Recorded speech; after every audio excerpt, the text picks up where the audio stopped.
तो गुंजल जिस तरह से बीजेपी के खिलाफ धरने पे धरने दे रहे हैं, रोड शो कर रहे हैं, उससे क्या सच में बीजेपी कमजोर होगी? मुद्दा बेहद गंभीर और संवेदनशील है। कोटा के मेडिकल कॉलेज के नए अस्पताल और जेके लोन अस्पताल में प्रसूताओं की किडनी फेलियर का एक खौफनाक मामला सामने आया।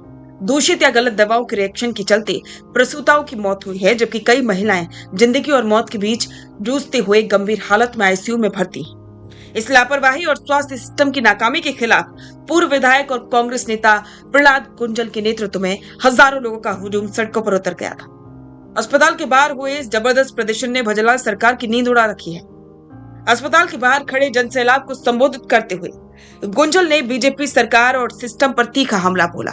उन्होंने सीधे शब्दों में चेतावनी देते हुए कहा, अगर ये प्रसूताओं की मौत किसी दवा के रिएक्शन से हुई है तो कोटा की जनता को सच बताना होगा। आखिर वो कौन ड्रग माफिया है जो अस्पतालों में घटिया दवा सप्लाई कर रहा है? सप्लायर और दवा निर्माता दोनों के खिलाफ तुरंत आपराधिक मुकदमा दर्ज होना चाहिए। यही नहीं, गुंजल ने बेहद गंभीर आरोप लगाते हुए कहा कि बीजेपी के कुछ बड़े नेता खुद अस्पतालों में करोड़ों रुपयों की दवा सप्लाई के खेल में शामिल हैं।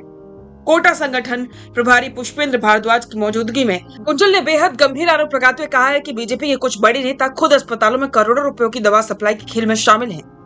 कोटा संगठन प्रभारी पुष्पेंद्र भारद्वाज की मौजूदगी में गुंजल ने साफ किया कि कांग्रेस पार्टी इस मुद्दे पर चुप बैठने वाली नहीं है।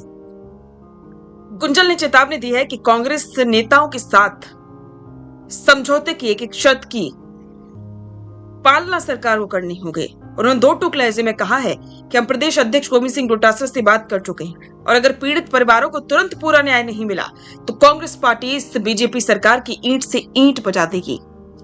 कोटा का यह प्रदर्शन ही साफ कर रहा है कि प्रहलाद कुंजल जब भी जनता के मुद्दों को लेकर सड़क पर उतरते हैं तो उनके पीछे चलने वाला कारवां विरोधियों के खेमे में खलबली मचा देता है। लेकिन ये सिर्फ मांग नहीं, पीड़ितों को न्याय वाली बात नहीं है, ये है आगामी चुनाव की तैयारी। और ये जो प्लानिंग की जा रही है चारों तरफ से सरकार को घेरने की, उसमें क्या सच में गुंजल सफल हो पाएंगे? और एक और सबसे बड़ा सवाल जो स्थानीय मुद्दा उन्होंने उठाया है कोटा का, क्या उससे कोटा की जनता उन पर भरोसा करेगी? कमेंट बॉक्स में अपनी राय जरूर दें और बने रहें द फैक्ट इंडिया के साथ। रुकिए और जरा ध्यान से सुनिए। क्या आप हमारी इन खबरों से अपने व्यापार को भी बढ़ाना चाहते हैं? तो आप भी खबरों के दौरान इस तरह के एलिमेंट्स पर अपना विज्ञापन दे सकते हैं, या फिर ऐसे खबर के 1 मिनट बाद अपना पूरा विज्ञापन डलवाएं, जो कि 8 लाख से ज्यादा सब्सक्राइबर्स और फॉलोअर्स वाले द फैक्ट इंडिया चैनल्स और पेजेस से राजस्थान के कोने कोने में पहुंचेगा और इससे आपका व्यापार, ब्रांड सब कुछ बढ़ेगा।